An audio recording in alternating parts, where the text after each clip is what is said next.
Alright, so this is actually going to be coming out on Tuesday. And here we actually are towards the end of the game, your level 20 character. You can actually play the downloadable content from any point in Dragon Age 2, as long as you have access to one of the houses. So either Gamlen's house when you first arrive in Kirkwall, or the Hawk Estate later on. This statue appears, so if you click on that, you'll be able to start the DLC. And Legacy really focuses on the story of Hawk and Hawk's family, in particular the father character, that we only really kind of superficially talked about in Dragon Age 2 through codices and things like that.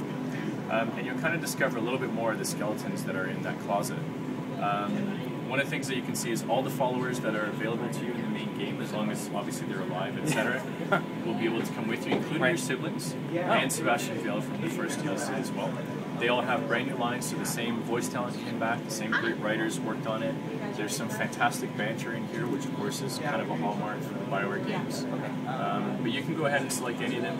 In particular, through the content, you're going to be meeting some Grey Wardens, you're going to be seeing some new Darkspawn, there is some carded dwarves, and obviously with the connection to Hawk's bloodline. In particular, Varric, the siblings, and Anders, because of those connections, have some fantastic new scenes in there, but all the followers have brand new content. I do remember you.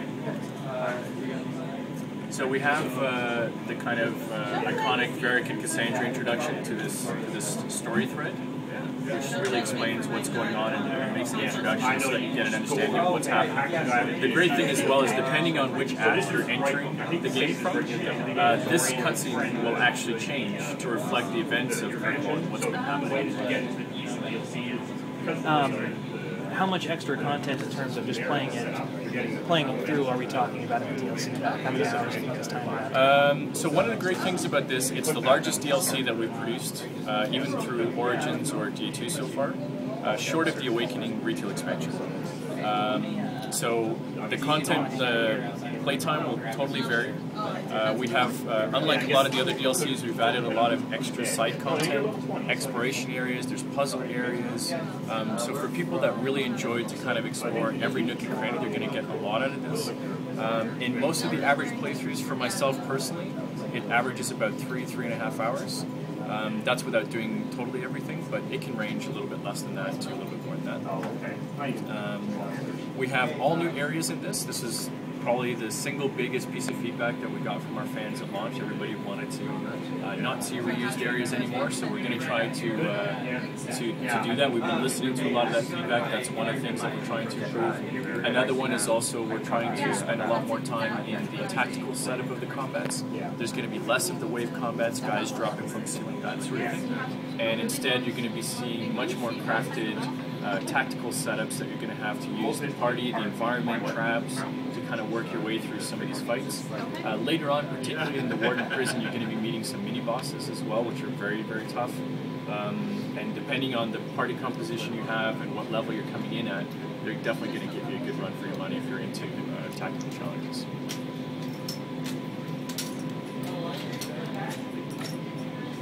The other thing as well, which is unique to this DLC, is as you progress through the Grey Warden Prison, you will pick up a unique customizable weapon.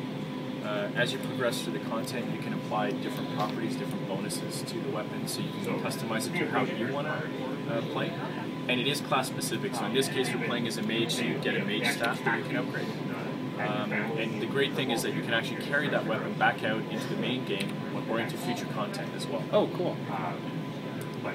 That was one thing I've read. That's a really nice little feature. Yeah, we typically, we tend to splurge a bit at times with lots of cool loot and items and upgrades and things like that, but for the most part, something like this that you can actually customize, so it gives you that along with the followers and some of the exploration areas, and being able to come in different acts. I think this makes Legacy one of our most replayable DLCs, where people I think will have a lot more fun coming back in and seeing what else is in store for them. How much, in terms of, I know you said if you start at various points in the game, the DLC pack will change.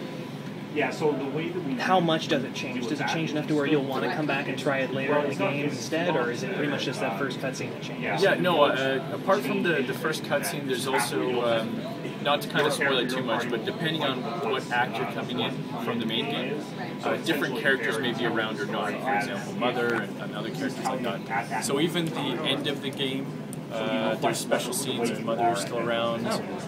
So there's a lot of things that we've tried to reflect what's been happening at that point in time in Kirkwall, as well as give you kind of that desire to want to come back and sort of explore what if, you know, this character wasn't there, or if I took different followers, how would they react to these situations.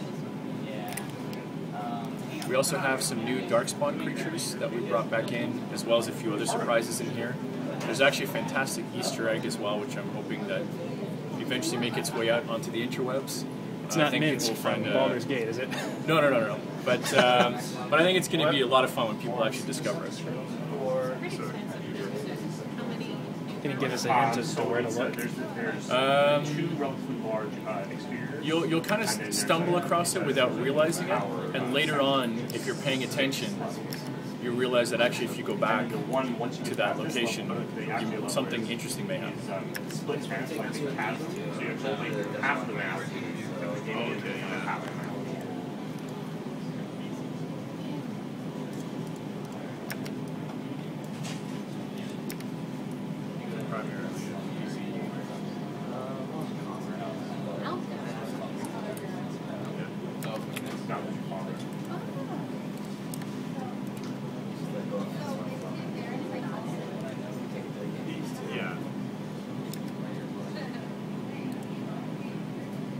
This will get into your family a little bit, mostly the father.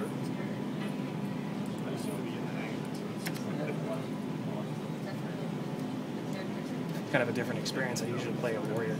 Oh yeah, we actually have a couple of other saves on here if you wanted to try that. But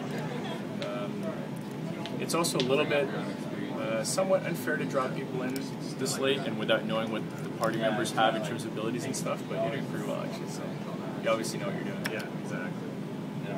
So here's sort of one example in terms of how we're placing enemies, so they're not just kind of warping in or materializing in or kind of dropping from the sky or anything. You're going to have much tougher challenges than this, but into the next area here, you'll actually start to see some of the other elements that are available, including traps that you can use against your enemies, or in harder difficulties, they'll use much more of that against you as well.